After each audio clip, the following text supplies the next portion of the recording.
Hello दोस्तों, स्वागत है आपका आपके अपने YouTube channel MPPSC exam centre में। आज हम आप लोगों के साथ में एमपी सीरीज के अंतर्गत एक बड़ा ही अच्छा टॉपिक डिस्कस करने वाले हैं। आज हम आप लोगों के साथ में डिस्कस करने वाले हैं मध्य प्रदेश में कर्क रेखा पर स्थित 14 जिलों की ट्रिक के बारे में। बड़ा ही महत्वपूर्ण वीडियो होने वाला है। साथ में आपको कर्क रेखा से संबंधित संपूर्ण फैक्ट इस वीडियो के माध्यम से आप लोगों के साथ में शेयर करने वाला हूं और आप लोगों को मैं मानक रेखा के बारे में भी इस वीडियो के माध्यम से बताने वाला हूं। बड़े ही शानदार ट्रिक बताऊंगा, वीडियो को अंत तक देखते रहना, आपको बड़ा मजा आने वाला है। सबसे पहले बात करते हैं कर्क रेखा की। कर्क रेखा किसे कहते हैं? तो सबसे पहले याद रखना कि कर्क रेखा को 23.5 डिग्री उत्तरी अक्षांश रेखा के नाम से भी जाना जाता है।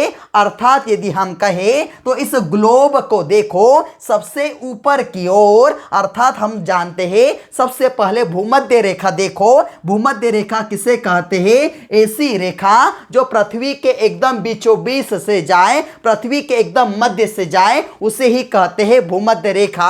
और इस भूमध्य रेखा के उत्तर की ओर जो रेखा है वही क्या कहलाती है? 23.5 डिग्री उत्तरी अक्षांश रेखा।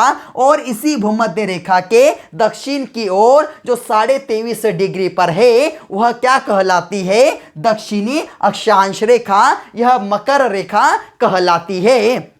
अब बात तो कर रहे हैं कर्क रेखा की। तो कर्क रेखा मैंने आपसे कह दिया कि 23.5 डिग्री उत्तरी अक्षांश रेखा। और कर्क रेखा के बारे में ऐसा कंसेप्ट है कि कर्क रेखा जिन भी राज्यों से गुजरती है वह क्या करती है? वहां पर हमें दूसरे राज्यों की तुलना में ज्यादा गर्मी का एहसास होता है। अर्थात जो कर्क रेखा है गर्मी देने वाली हमें रेखा देखने के लिए मिलती है। और कर्क रेखा के बारे में सबसे महत्वपूर्ण तथ्य यह है कि कर्क रेखा भारत के बीचों बीच से गुजरती है। कर्क रेखा भारत के एकदम मध्य से गुजरती है। सबसे पहले भारत में कर्क रेखा पर स्थित 8 राज्यों की चर्चा करेंगे। भारत के परिदृश्य में सबसे पहले ट्रिक है मित्र पर गमछा झार। अर्थात मेरा एक मित्र है, उस पर जो गमछा है उसे मैं झार रहा हूं, तो उसी से ट्रिक है मी से कर लेना मिजोरम, और जो ये त्र है तो उससे कर देना त्रिपुरा, प से पश्चिम बंगाल कर लेना, र से राजस्थान कर लेना, ग से आप कर लेना गुजरात, म से कर लेना मध्य प्रदेश, छ से कर लेना छत्तीसगढ़ और झार से झारखंड कर लेना। और बड़ा ही महत्वपूर्ण है, आप जानते हैं मध्य प्रदेश से छत्तीसगढ़ अलग हुआ, उसी के पास में आपको देखने के लिए मिलेगा झारखंड। और आप जानते हैं सब राजस्थान के पास में ही गुजरात देखने के लिए मिलेगा। तो इसी प्रकार से हम यदि देखें तो भारत के बीचों बीच से यह रेखा गुजरती है। उसके पश्चात बात करते हैं भारत की 82.5 पूर्वी देशांतर रेखा के बारे में। इसे ही हम जानते हैं मानक रेखा के नाम से। और याद रखना इसी रेखा के द्वारा समय का निर्धारण किया जाता है। संपूर्ण विश्व की यदि बात करें तो संपूर्ण जो विश्व के अंतर्गत समय का निर्धारण इसी रेखा के द्वारा किया जाता है। और यदि देखें तो भारत के अंतर्गत जो समय है उसमें ज्यादा हमें जो परिवर्तन ना देखने के लिए मिले, इसलिए हमने जो काल्पनिक रेखा बनाई है वह कौन सी रेखा है? 82.5 डिग्री पूर्वी देशांतर रेखा। यह रेखा भारत में कहां से गुजरती है? तो सबसे पहले हमें देखने के लिए मिलता है एक सबसे बड़ा राज्य उत्तर प्रदेश। इसी उत्तर प्रदेश का एक जिला है इलाहाबाद। और आप जानते हैं इसका नाम परिवर्तित कर दिया गया है, प्रयागराज कर दिया गया है। इसका एक ग्राम है नैनी, वहीं से यह रेखा गुजरती है। और इसके अलावा मानक रेखा भारत के किन किन राज्यों से गुजरती है, यह भी प्रश्न एग्जाम में पूछा गया है। तो सबसे पहले उत्तर प्रदेश हुआ, उसके बाद मध्य प्रदेश करना, मध्य प्रदेश से कौन सा राज्य अलग हुआ, छत्तीसगढ़ याद रख लेना और उड़ीसा याद रखना और आंध्र प्रदेश।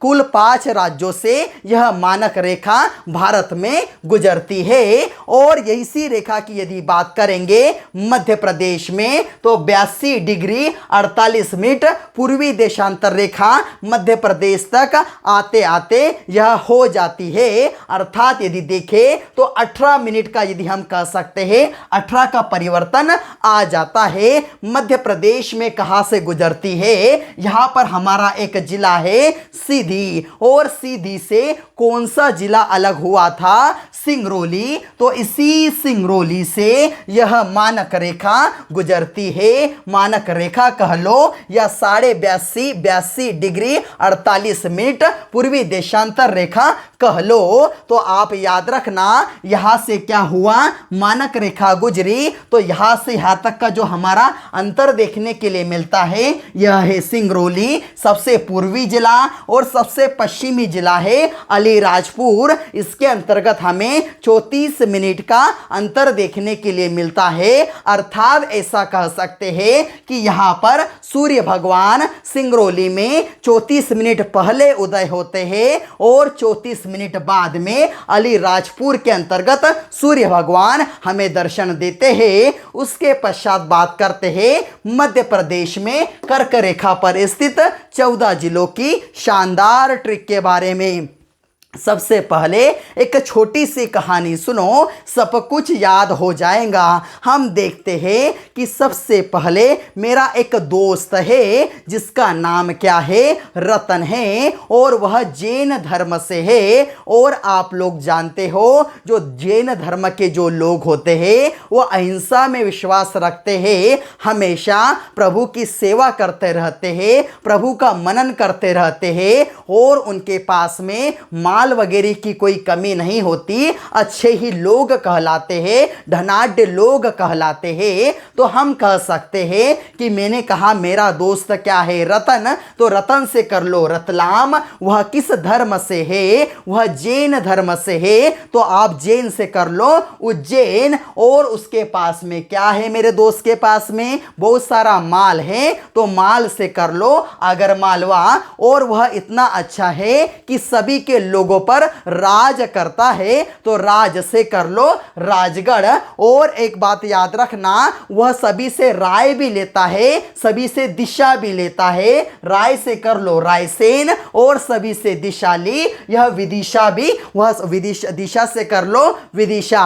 एक बार उसे किसी ने कहा कि तू हम सभी लोग से राय लेता है, दिशा लेता है, इतना अच्छा काम तू करता है, देखो और कभी अच्छी राय चाहिए तो मध्य प्रदेश की राजधानी भोपाल में जा, देखो वहां पर कई सारे लोग अच्छी राय देंगे। तो वह कहां चले जाता है, भोपाल में चले जाता है, और वहां वह देखता है कि यहां पर राय देने वालों की होड़ सी लगी है, होड़ को कर लो होड़ और उसी से कर लो सिहोर। तो वहां पर देखता है कि कुछ लोग उसे गलत राय दे देते हैं, तो वह क्या करता है, आत्म मनन करने के लिए सागर के पास चले जाता है। और सागर के पास जैसे ही आत्म मनन करता है तो उसे सागर से क्या हो जाता है, मोह हो जाता है, और वह क्या करता है, उन सभी बातों से अपने आप को कट कर लेता है, अपने आप को अलग कर लेता है। कट करना यानी कटनी हो गया।